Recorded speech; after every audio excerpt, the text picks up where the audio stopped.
Hola mis queridos amigos, nuevamente con ustedes su Dr. Tigre, el que ronca en esta negra noche neoliberal,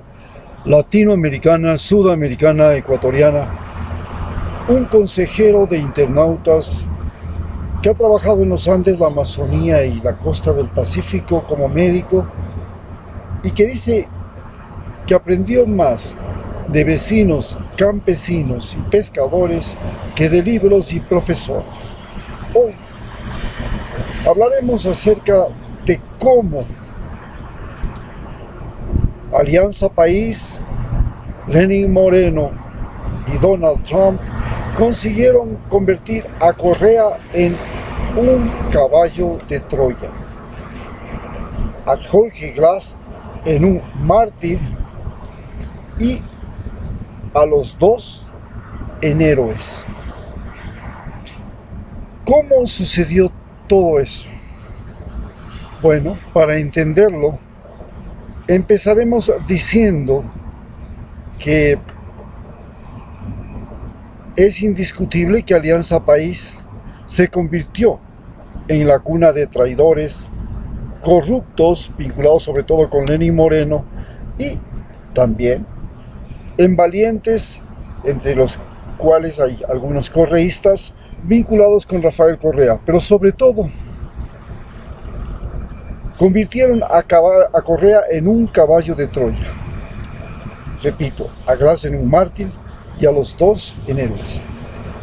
El movimiento donde los más honestos, los más inteligentes, los más lúcidos, los mejores, los que transformaron el país durante una década y que están al borde de la cárcel en un juicio sucio que tiene muchas fallas. Alianza País es ahora el núcleo que abriga las manos sucias, las mentes estúpidas y los corazones mezquinos que encontraron en una carrera política la forma de ganar elecciones sin escrúpulo alguno como la meta de sus vidas.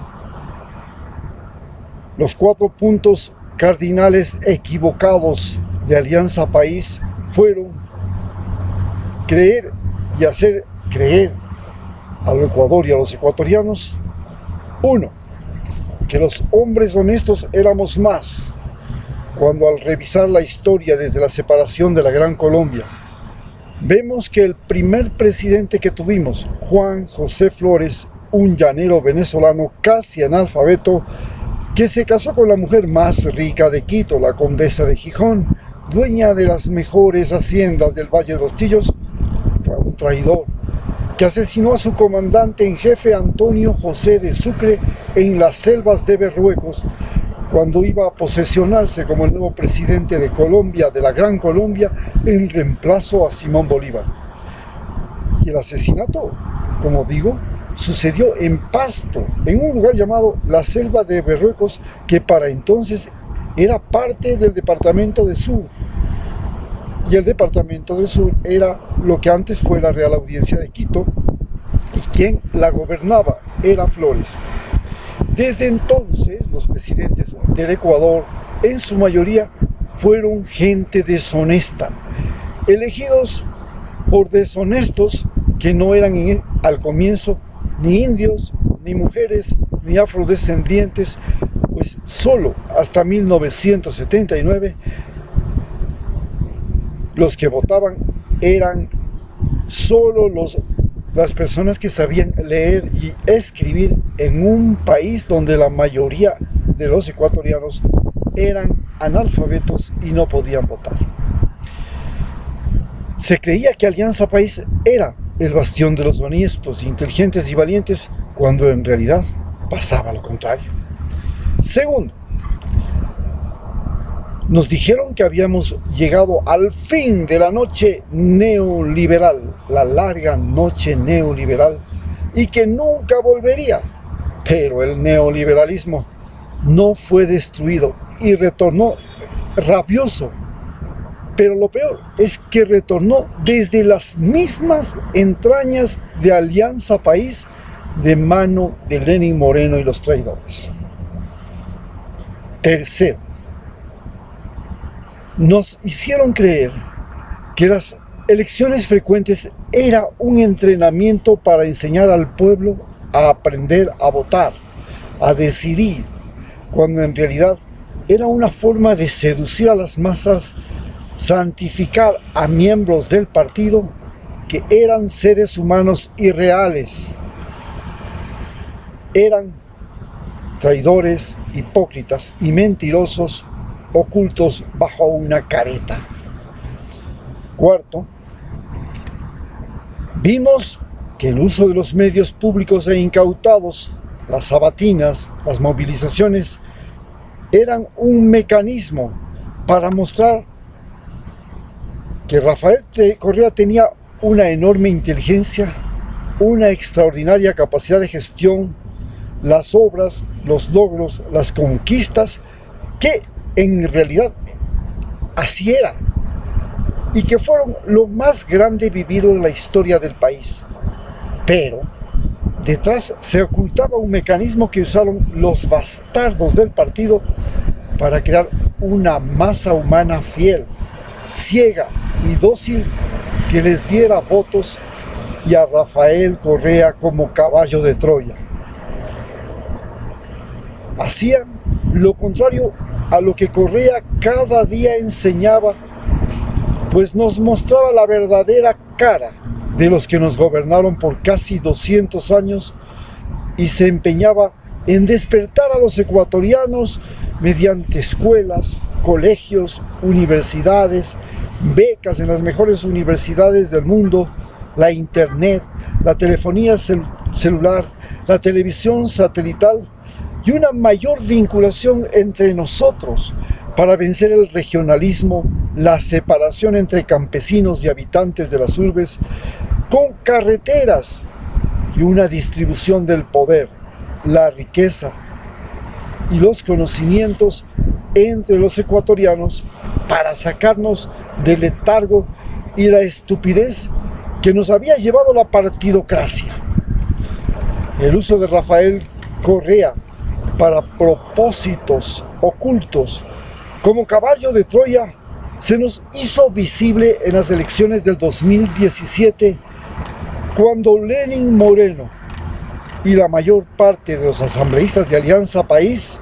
lo usaron para ganar las elecciones, y al día siguiente nos traicionaron y engañaron a más de 4 millones de ecuatorianos que votamos por ellos, y luego quemaron todo lo que Correa había hecho. Eran el incendio de Troya. Se trataba de desaparecer, de incendiar la imagen de Correa, de sus obras, de sus logros, de su trayectoria. Mientras Correa procuraba ser la conciencia, la inteligencia y la locomotora del partido mediante reuniones, celebraciones, inauguraciones, sabatinas, etc., se convertía en figura mediática, showman y finalmente en un imán de votos y votantes. Pero en las entrañas del partido, los esbirros, traidores, mentirosos, golpeabuche de la sierra y la Amazonía, los oportunistas, piratas y bandidos de la costa ocupaban cargos de elección popular y de dirección en el Estado, hasta que finalmente se apropiaron del partido y luego reemplazaron al Correa por el peor de todos sus miembros, Lenín Moreno, un discapacitado con la capacidad especial de mentir, de camuflarse, aprendida de sus padres quiteños y de los colonos amazónicos que culturalmente han desarrollado esta particularidad, y que rumiaba una envidia endiablada contra Correa, que hacía gala de sus piernas montando bicicleta mientras él camuflaba sus frustraciones, ira, incapacidad en chistes irónicos pesados y una sonrisa ficticia que se convirtió en política pública obligándonos a todos los ecuatorianos durante el gobierno a mostrarla en las calles, en los negocios, en los hoteles, y a eso le llamaba amabilidad. Correa, encandilado por la popularidad, por esa imagen mediática, fue cayendo en un narcisismo ciego, al igual que los miembros de Alianza País, que llegaron a ocupar cargos públicos de elección o libre nombramiento, y este enjambre de ladinos creyeron que el pueblo los elegiría por sus méritos, y que los elegía por sus méritos, como en el caso de Lenín Moreno y de sus asambleístas, cuando en realidad se los elegía por Rafael Correa. Creían que el partido que le habían convertido en una empresa de marketing político los podía endiosar, y que Correa solo era el producto de publicidad, al igual que lo podían ser ellos. El aparato de prensa y propaganda del partido operaba como operaba la Iglesia Católica, creando santos y vírgenes a granel para ganar adeptos, votos y elecciones. El partido Alianza País y el mismo Rafael Correa creaban ídolos dorados con pies de barro, que cuando no eran candidatos eran altos funcionarios que usaban el cargo para popularizarse, como José Serrano, el ministro de gobierno, e inclusive creaban sus propios partidos, como Ramiro González, que creó Avanza siendo director del IES, o Richard Espinosa, que creó un divisionismo dentro de Alianza con un grupo llamado Nueva Generación, también siendo director del Seguro Social y del IES. Así, se fabricó una gama completa de traidores, esbirros, bastardos, hipócritas, corruptos, que terminaron repartiéndose el gobierno, los hospitales y las compras públicas, e inclusive los carnets de discapacitados en tiempos de pandemia. El partido pensaba que estos ídolos eran el anzuelo para pescar afiliados, votantes y votos, pero en realidad creaban mentira, mentirosos de carne y hueso,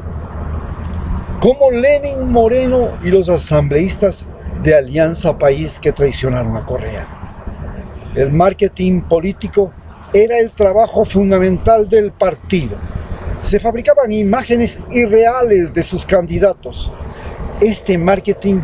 llegó a controlar las decisiones de Rafael Correa, la selección de sus altos funcionarios y de los candidatos. El concepto de inclusión social, impulsado sobre todo por Lenín Moreno, un mediocre, generó el poder de la mediocracia. Así, por ejemplo, Lenín Moreno, que era un perfecto mediocre, con el pretexto de que los paralíticos y discapacitados tenían que salir de las sombras y ser parte del gobierno, se les dio un espacio, y los mediocres e incapaces se convirtieron en poder hasta llegar a ser y a ocupar la presidencia. Y se creía que eso era justicia social, pues los discapacitados, indígenas, afros, mujeres y jóvenes, sin ningún mérito, solo porque despertaban lástima y había el remordimiento histórico, llegaron a tener una oportunidad y se convirtieron en el loco que nunca tuvo y llega a tener, y palitos en los ojos se quiere meter. El pretexto de que se debía dar oportunidad a todos degeneró en una mediocracia o poder de los mediocres, solo porque la historia del país los había marginado. Los mediocres se tomaron el partido y finalmente terminaron aborreciendo a los más capaces, y entre ellos a Correa. Los miembros de la Asamblea Nacional, alcaldías, prefecturas, funcionarios públicos, como ministros y directores, manejaban hordas de periodistas y asesores que tenían por finalidad maquillarlos, ayudarles a pensar. Y así se creó un sistema de engaño a los propios correístas, a todos los ecuatorianos y finalmente un sistema de engaño a Rafael Correa. Las falsas imágenes de los colaboradores más cercanos de Rafael Correa, creada por el marketing del partido, pues el partido se convirtió en una agencia de marketing político, terminó por engañarnos a todos, desde el presidente hasta el último de los afiliados, entre por supuesto los que me encontraban. Me dolía en el alma ser un médico con conocimientos y experiencias que superaban mucho a los de mis jefes, que me obligaran desde a hacer campañas políticas como a quedar bien con unos perfectos bastardos o a ocultar sus errores, robos, trampas, ausencias, atrasos, al igual que debía hacer lo mismo con los empleados a mis órdenes que estaban sindicalizados o eran miembros del partido. Esta farsa montada por la cúpula del partido que no se renovaba, que eran perpetuos, sagrados, intocables, inalcanzables, que consideraban humillante andar a pie, andar en bus, en ranchera, comer en los mercados como hacía el presidente, que pensaban que el pueblo era una chusma peligrosa que los podía atacar, escupir, insultar y hasta contagiarles algo, y al que solo le daban la mano en las campañas y luego se lavaban 10 veces para que no les pasen enfermedades, la mala fortuna, el olor o el color de su piel. Para el partido era básico multiplicar los afiliados, que llegaron a ser 1.400.000, entre los que me incluyo, y vi cómo tenían pocas mentes lúcidas al frente, en los cargos de jefe y funcionarios con poder de decisión.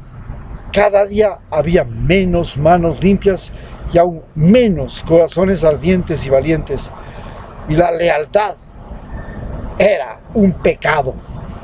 En su mayoría eran pescadores de casas, de cargos, de favores, de subsidios, de becas o de fotos en que el presidente incluso se convertía en un ídolo de fans. Pero en estos últimos 3 años todo cambió.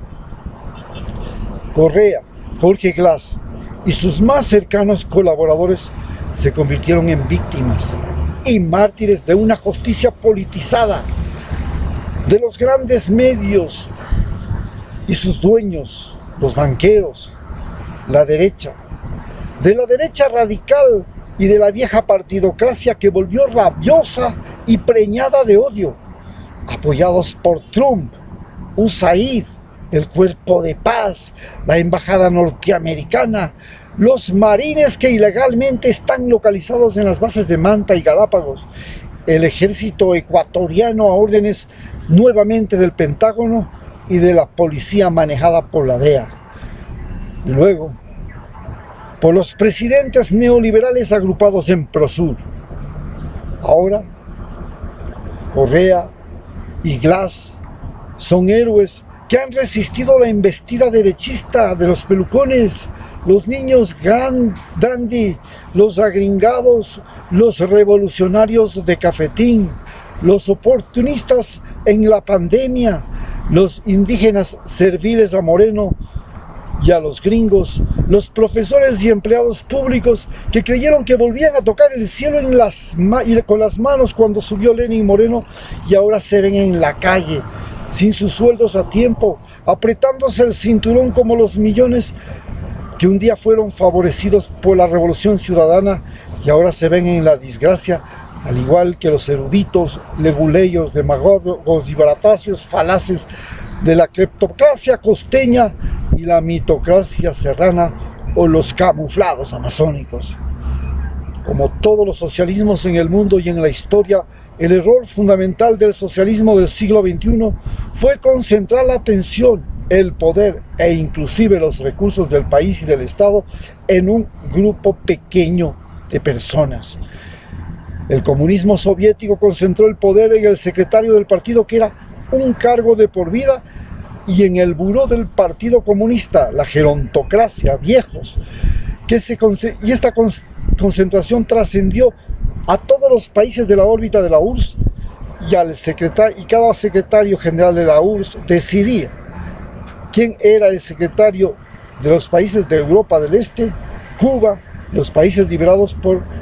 de los imperios europeos por guerrillas comunistas.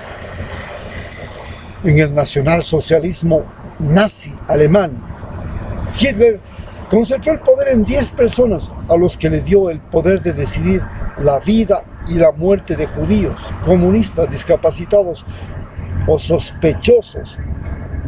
o soldados enemigos de los países ocupados. En el socialismo del siglo XXI, el poder llegó a concentrarse en figuras que lograron permanecer como presidentes por más de una década. Y estas personas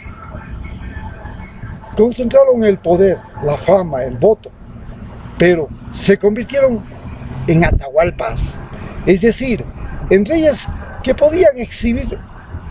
logros, inclusive riqueza, y hasta exhibirse. Pero cuando se les derrocaba, como lo derrocó Pizarro en solo 90 minutos, caía todo el proceso que habían creado. Hoy el socialismo del siglo XXI se enfrenta a un camino tecnológico importante y un cambio generado por la Internet, que ha creado un tipo diferente de seres humanos, que ya no son los súbditos del rey como antes, en los tiempos en que las colonias se independizaban de los imperios europeos, o de ciudadanos que existen y se propagaron por el planeta Tierra desde comienzos del siglo XVIII y que aparecieron y se multiplicaron luego de la Revolución Francesa y la independencia de Estados Unidos. Hoy Correa, Evo Morales, Cristina Fernández, Lula, Manuel López Obrador se enfrentan a un neoliberalismo desbocado que ha logrado usar la tecnología y la globalización con éxito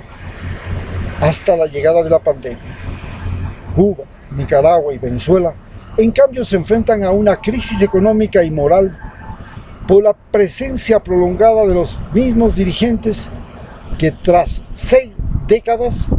no pueden encontrar la forma de derrotar a Estados Unidos y sus bloqueos. El socialismo del siglo XXI pretendió unir Sudamérica en UNASUR y América Latina en CELAC,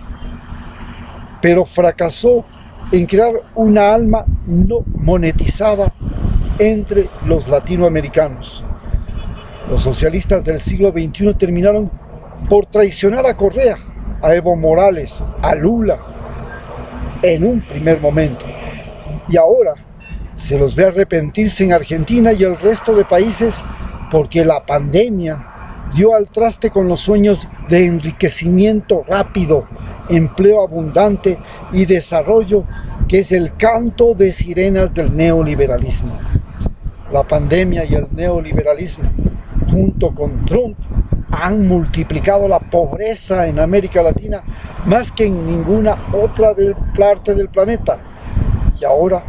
América Latina es el caldo de cultivo de fanatismos radicales de derecha e izquierda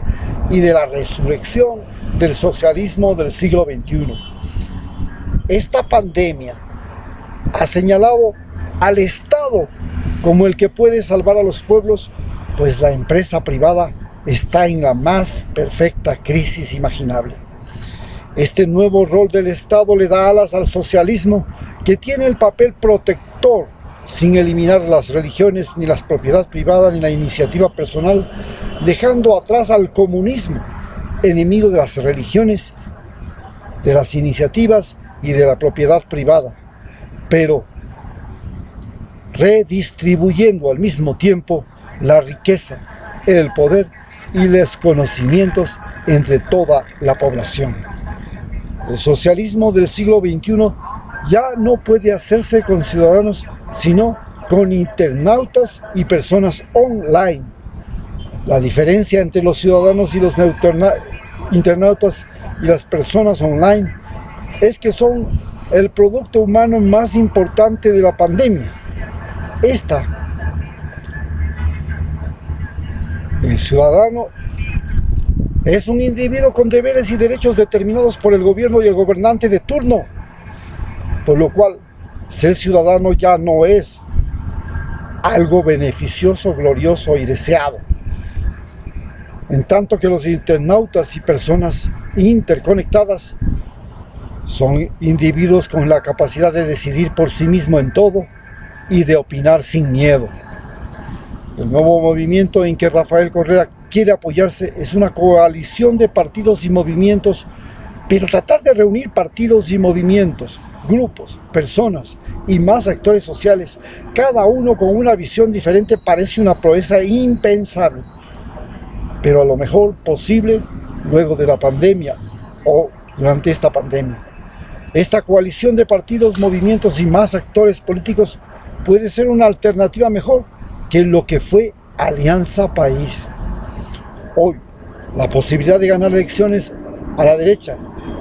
a los traidores, a los izquierdistas bailarines como los indígenas y los profesores, se puede conseguir si los que dirigen la coalición no llegan a ocupar cargos públicos, sino que se desempeñan como ideólogos y constructores de la unidad, la moral y la ética del partido, del movimiento. Pues, cuando estos funcionarios del partido, estos dirigentes, ocupan cargos públicos, sea por elección o por nombramiento, pierden la cabeza, la vanidad, la autoridad, la figuración los enloquece y los convierte finalmente en traidores, como ocurrió en Alianza País. El trabajo de la coalición será formar, escoger personas leales, inteligentes, capaces, valientes, vigilar el desempeño del presidente, del vicepresidente, de los funcionarios elegidos bajo la coalición, así como de los funcionarios que se desempeñan en cargos públicos, desde el portero al ministro, denunciándolos, enjuiciándolos cuando faltan o fallan o traicionan, de manera que la selección de estos funcionarios debería estar determinada en un 33% por el presidente electo, el alcalde electo, el prefecto electo en el municipio o la provincia, en un 36% por la coalición y en un 33% por los usuarios del sistema de salud, de educación, de seguridad, etc. También es muy importante enfrentar el fin del ejército y convertirlo en una policía fronteriza, costera, aérea, aduanera, de impuestos, judicial, ambiental, sanitaria, etc. Porque mantener este ejército que tenemos es mantener una estructura cara por su equipamiento, por su entrenamiento, que terminan a órdenes del Pentágono disparando contra su propio pueblo en las protestas. Se trata de cambiar el poder judicial, desde la formación de abogados y jueces en las universidades hasta su desempeño, pues la justicia ha terminado siendo parte del juego político. Cambiar el sistema electoral es importante, pues el voto directo y secreto era bueno cuando la población era analfabeta y cuando los gobernantes perseguían a los que votaban en contra. Pero ahora, con los celulares y la tecnología que permite desde transferir dinero, el trabajo en casa o estudiar a distancia, también es posible votar desde casa y desde cualquier país del mundo sin tener que hacer cola en mesas de votación, donde la trampa ya está hecha antes de la elección y se la hace en el conteo de votos o en el reemplazo de las cajas con los votos por votos falsos. Es que el anonimato con el que votan las personas permite esto, si no existiera anonimato, si el voto fuera con la huella, con la cara, con el nombre, cada uno podría decir, yo defiendo mi voto, porque este fue mi voto. Pero al ser anónimo no puede ni siquiera reclamar por el voto que dio. Se trata de cambiar el poder de los medios y de los dueños de los medios, de manera que los dueños de los medios no puedan decidir gobernantes, sentencias, sembrar odios, influir en leyes ni en la conducta social. Se trata de cambiar el sistema educativo para que los colegios y universidades dejen de ser una fábrica de ninis, personas que luego de años de esfuerzo, tiempo y dinero, se ven en el desempleo. Se trata de crear un gobierno que junto con los hispanos de Estados Unidos y los latinoamericanos de todo este continente latinoamericano podamos influir en las elecciones y políticas de Estados Unidos para crear un continente donde las personas puedan moverse libremente, desaparezcan los muros como el muro de Trump y estudiar donde crean y trabajar donde crean que es mejor para sus vidas y donde la naturaleza y las culturas ancestrales se sientan protegidas. Muchas gracias.